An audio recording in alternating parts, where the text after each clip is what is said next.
Hi, this is Drew Billiter, take 225, I think. Just kidding. This is ED-AD 854. This is for assignment 2 in regards to rules and bureaucracy. Like many of you, this is the first time I've done a video, so I guess bear with me. But the first question, give 3 examples of rules in your school that are useful. We normally don't talk about rules, but expectations that we have for our students. And one of the first expectations that we have for our students is in order to be eligible for extracurricular activities, they must be passing all their classes. Teachers are required to have all their grades posted by Monday morning. Our secretary compiles all the grades and then puts together a ineligible and probation list. This list is then sent off to the principal, who then mails a letter to all parents alerting and informing them that their son or daughter is failing one or more classes. In order for this to happen, the Division of Labor comes into place in regards to bureaucracy, because everybody has a task that they have to do in order for this to happen. Once the student is on the probation list, they have 1 week to get off, and I like that because it gives us coaches and sponsors time to motivate and encourage those students to get their grades up, and I think that's really important. If a student is ever failing 2 classes at the same time, that student is automatically ineligible for next week. Along with being ineligible, the student also has to go to noon study hall. This is where when the student is done eating, they have to go to the computer lab where there's a teacher in there, and they have to work on homework or read or some type of academic studying. Teachers are available during this time to help with any assignments they might be behind on, or to work with them one-on-one. I think this is a good expectation because school always comes first and all of our extracurricular activities come second. So this is probably one of the best expectation I have for our school. The second one has to do with athletics in regards to extracurricular activities. We probably, like all other schools, have problems with parents complaining about playing time or the results of a game or whether or not a coach is doing well. So a rule that we actually put in place is how we handle parent and player complaints or issues with playing time or coaching philosophy, and this bureaucracy would fall underneath authority hierarchy. We actually talk to all parents before the start of any sports season about the chain of command, and when they have problems, how they're supposed to address it. The first thing that they're supposed to do is the player is supposed to talk to the coach directly. If they are mad about playing time or their role on the team, it's their job as the player to talk to the coach directly. And if that doesn't work, then we suggest that the parent and the coach set up a meeting and see if they can settle the differences between them. If that doesn't work, we then have the parent, coach, and player meet with the athletic director and see if they can figure anything out, come up with any alternative methods that could help. And then if that doesn't work, then we feel like administration can step in and set up a meeting to settle the issue. We never liked when a parent would go to the principal and say, hey, why is my kid not playing? So we put this chain of command in. So if a parent ever comes up to a school board member, a superintendent, or a principal and says, how come our coach is doing this? They don't talk to him about it. They don't address it. They say, you need to do these certain things here.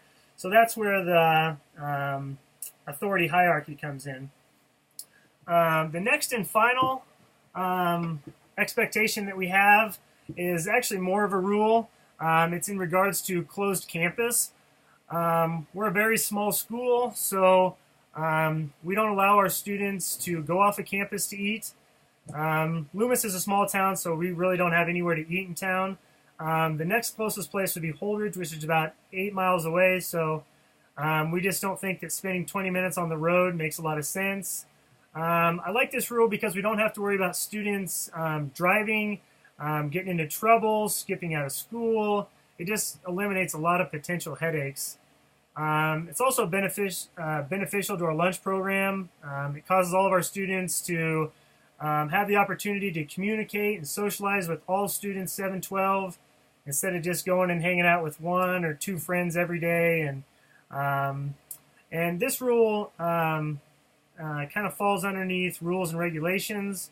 There's set rules on open campus and procedures that have to follow if you want to eat off of campus.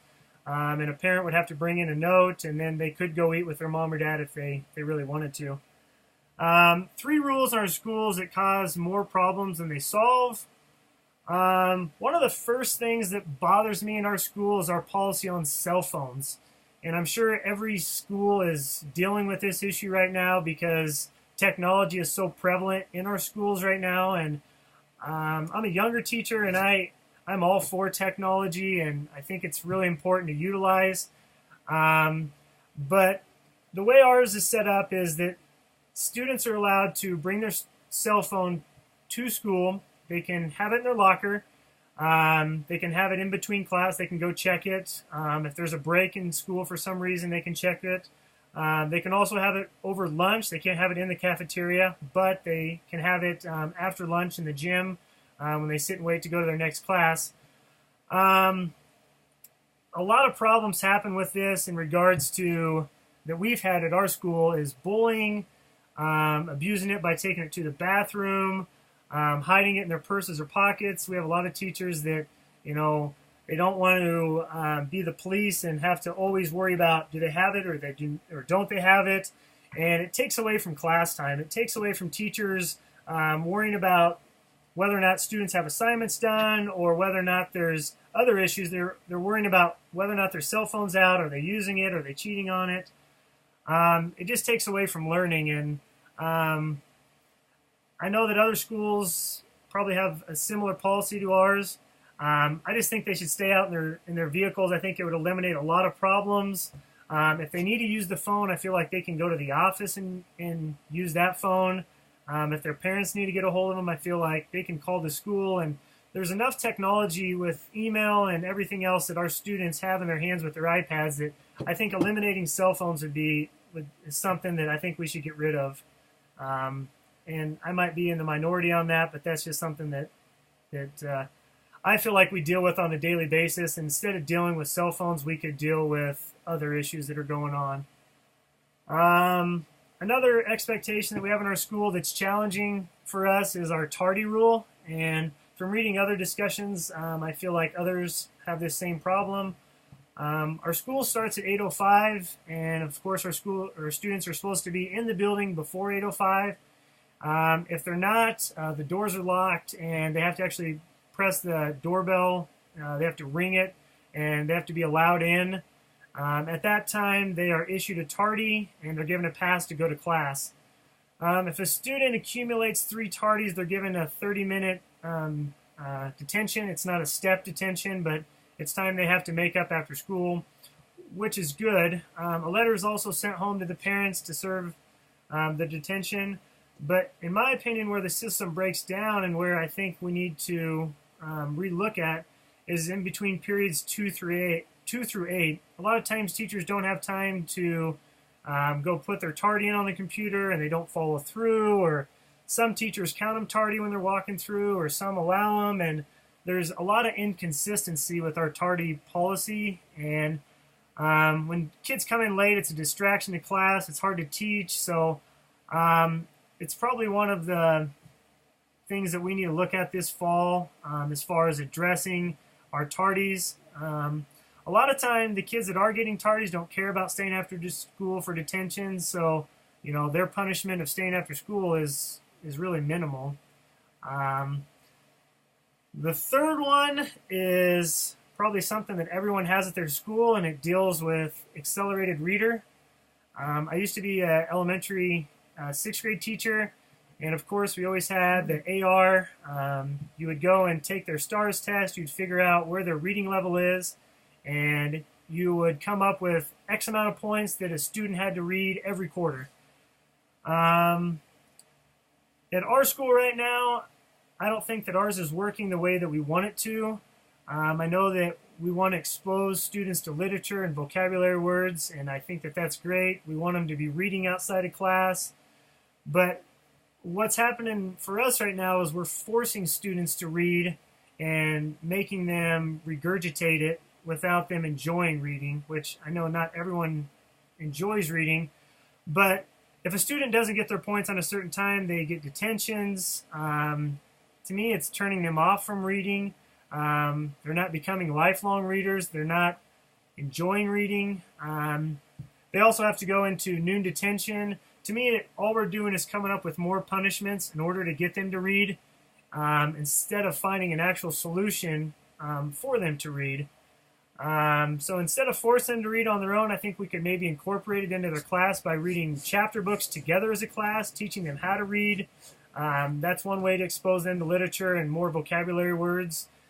They could still take quizzes. They could still do essays on them. They could still take their test at the end and get their points. But right now, we don't grade on AR, so students don't really see the relevance in it.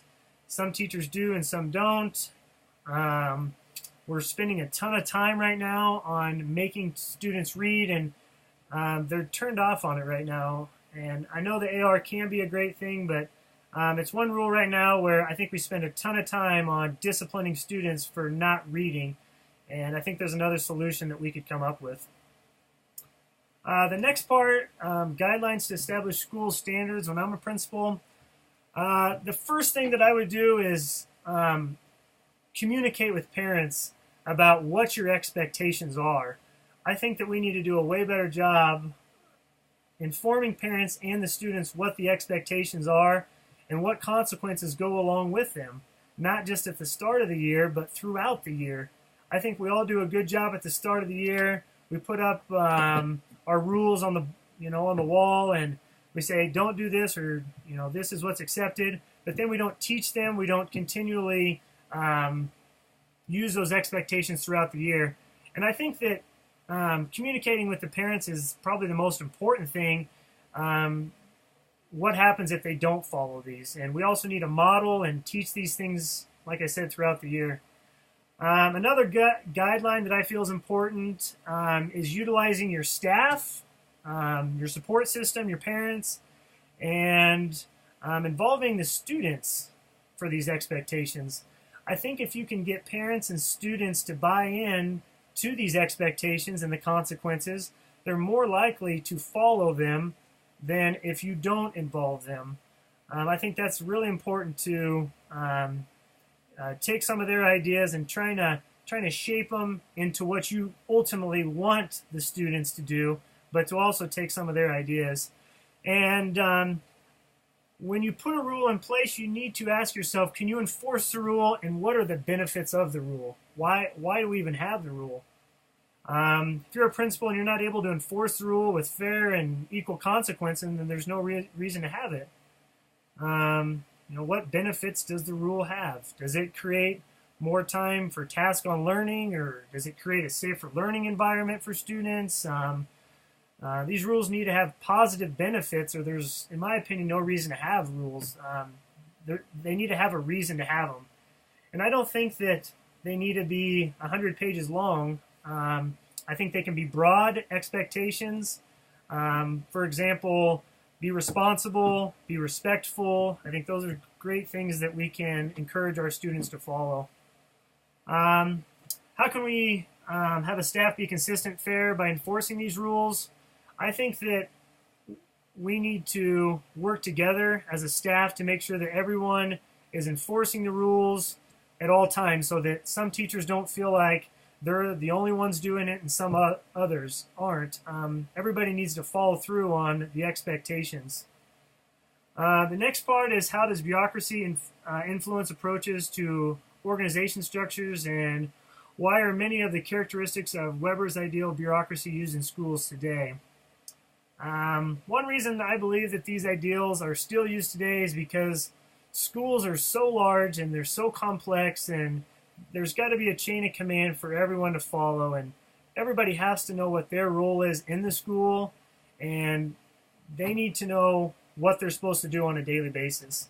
In regards to division of labor, all positions need to have a job description so employees know what's expected of them. If there's no job description, they don't know what they're supposed to do. For example, a teacher needs to know when they get evaluated what the principal's looking for, what is expected of them. Authority hierarchy.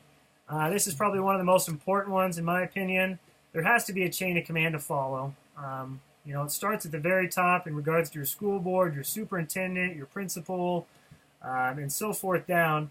There's just so many positions. Everybody has to report to someone, and everyone has to look to someone for those answers or solutions. One person can't do everything. You have to be able to delegate out things. You can't be in charge of everything, so you have to put other people in charge of those things, and that's where I think authority of hierarchy comes in. Formal selection. Everyone in the school has a specific job to do. A staff in the school need to work as a team, and some jobs are not as glamorous as others, but everything has to be done. Someone has to cook, someone has to drive the bus, someone has to cut